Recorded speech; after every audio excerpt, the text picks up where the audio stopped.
Oh man, what a week EWS week in Zermatt was. We arrived on Wednesday, grabbed some dinner, and then settled into our hotel. The following day, we woke up and started riding the trails around Zermatt, the trails that you see here. EWS and EWS 100 racers are only permitted to ride the race course stages on the specified practice day, Saturday. In the days leading up to the race, EWS provided some recommended enduro routes not related to the race, so we went to check them out. Soon, we stumbled upon a rather steep technical rock garden that had an injured, non-racing rider below. We assisted the injured rider in moving further down the trail to a safer area and then proceeded to drop in.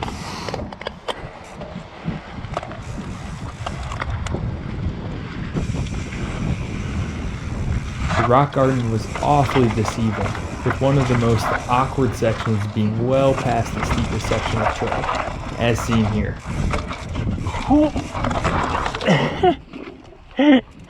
I'll count it. Fortunately, I made it out and we continued on down the trail. Unfortunately for the injured rider, their rescue was on the way. EWS had previously warned racers that air evac is often the only option for helping injured immobile riders off of the mountain due to extremely limited road or vehicle access. On our first lap in Zermatt, we were already witnessing an air evac for a rider with just a twisted knee.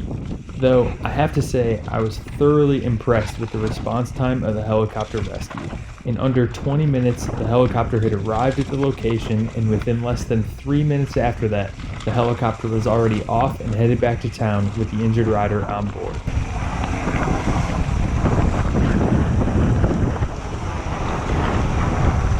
Now, I know you're all here for the results of the race, but before we get to that, I have to share one more trip up the mountain. Dude, that's insane. I don't know what it's like to ride on the moon, but if I had to guess, it's pretty similar to this. If any astronauts are watching this, slide into my DMs and let's go be the first to mountain bike on the moon. Dibs on sending the 400-foot gap first. This is a brief teaser of a couple trails. I'll be uploading the full videos of these trails in the future. Dude, this is insane. After descending from the moon, we headed back into town towards the event hub to pick up our registration packets. The event hub also had a sweet little pump track, which we all know I can't say no to riding. This concluded day 2 in Zermatt, which led us into Friday morning where I started things off with the bike check. What's up, guys? We are coming at you live from EWS in Zermatt. Following the bike check, it was Saturday and time for practice. What's going on, guys? It is Saturday in Zermatt. I'm currently standing just inside of my hotel. As you can see behind me, it is pouring rain. It's practice day, so I'm currently perfectly dry. We're gonna go get soaked and see what these trails look like. As you've already seen in my video from practice, conditions were horrendous. In case you missed it, here's a few very brief clips to remind us all just how dreary it really was.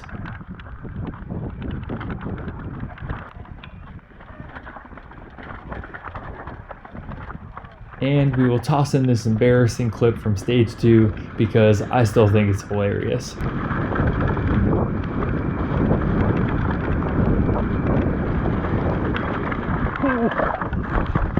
From here, we are led into race day, or should I say, Sunday Fun Day. We are in Zermatt. Today is race day in EWS. We're headed over to the event hub to get things started.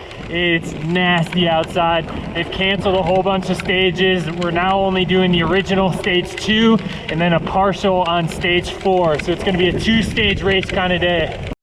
They had a sweet official race start roll in for us to drop in on. Want to take a moment here to give a huge shout out to my friend Jeffrey for giving me these gloves. My hands were still wet and cold given the conditions, but without them, my hands would have been absolutely frozen.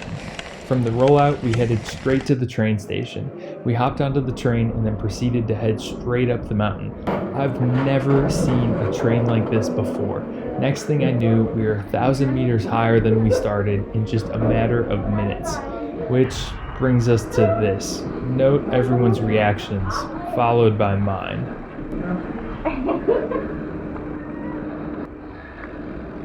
Oh, jeez. Now for a transfer over to the start of Stage 1, which was originally known as Stage 4. As you can see, the transfer is a mudfest, giving racers a strong indication of what they were about to experience. I made my way down the slippery slop and over to the climb. This transfer included a climb of about 500 feet or 150 meters up a fire road.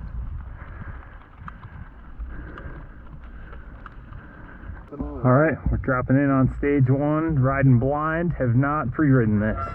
Oh, did I mention I was racing Stage 1 blind? Yeah, so there's that. The rider in front of me was taking a very long, unnecessary amount of time to drop in, so I helped myself to the start line because it was snowing after all. Wait a little bit. No, you're good, man. I'll go. It's 40 degrees outside.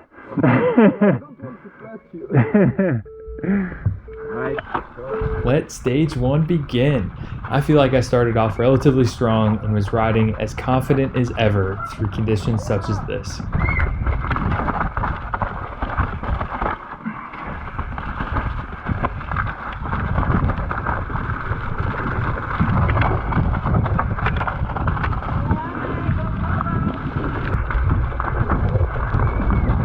As I continued downwards, the stage started to feel longer and longer, and little did I know there were a handful of climbs tossed into the mix. As the climbs wore on me, so did the trail, with conditions becoming more and more slippery as we made our way down. I want to take a moment to give a massive shout out to all of the course marshals on this weekend. These men and women were the true heroes of the weekend, spending hours upon hours in the snow-rain mix just so that we could all race our bikes down the mountain. On top of that, they were all amped and super supported as we came racing by.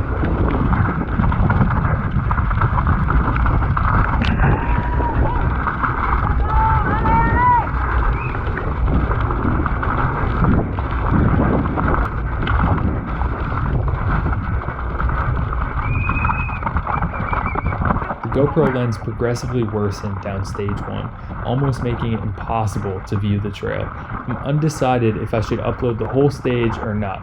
If you want to see the full run, leave a comment down below. We can leave it up to a vote.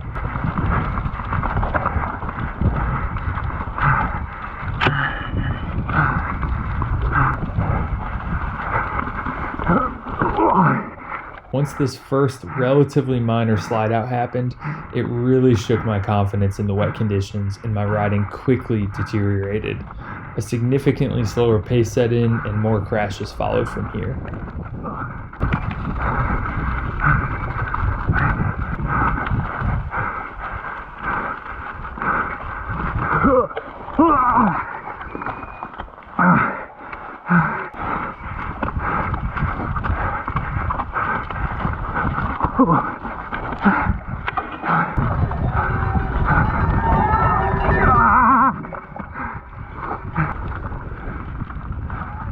And that finishes out Stage 1. After a gondola ride back up to the top, we were again in the snow and ready to drop in on Stage 2. This time, I would drop in behind my friend Nico. Get it, Nico!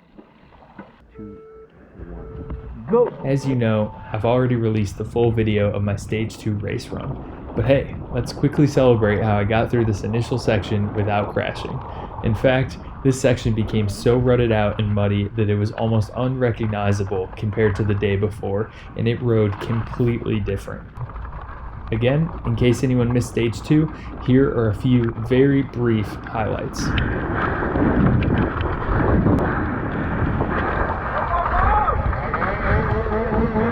Finishing things up here on Stage 2, I passed by Amy, turned in my timing chip, and hit the shower. After warming up for a bit and eating some food, I headed back out to the bottom of Stage 2 to snap some photos of the EWS pros, the world's elite and fastest men and women. While we view some of my photography, it's time to talk results. So, how'd I do? Well, with a race like this, results alone don't tell the full story. Conditions were wild, and as cheesy as it sounds, in my book, I was pumped with my performance, and I knew that I rode the best I ever had in conditions like that. even with crashing a few times on stage 1. But that said, I finished 57th out of 79 riders. I finished in a time of 21 minutes and 32 seconds.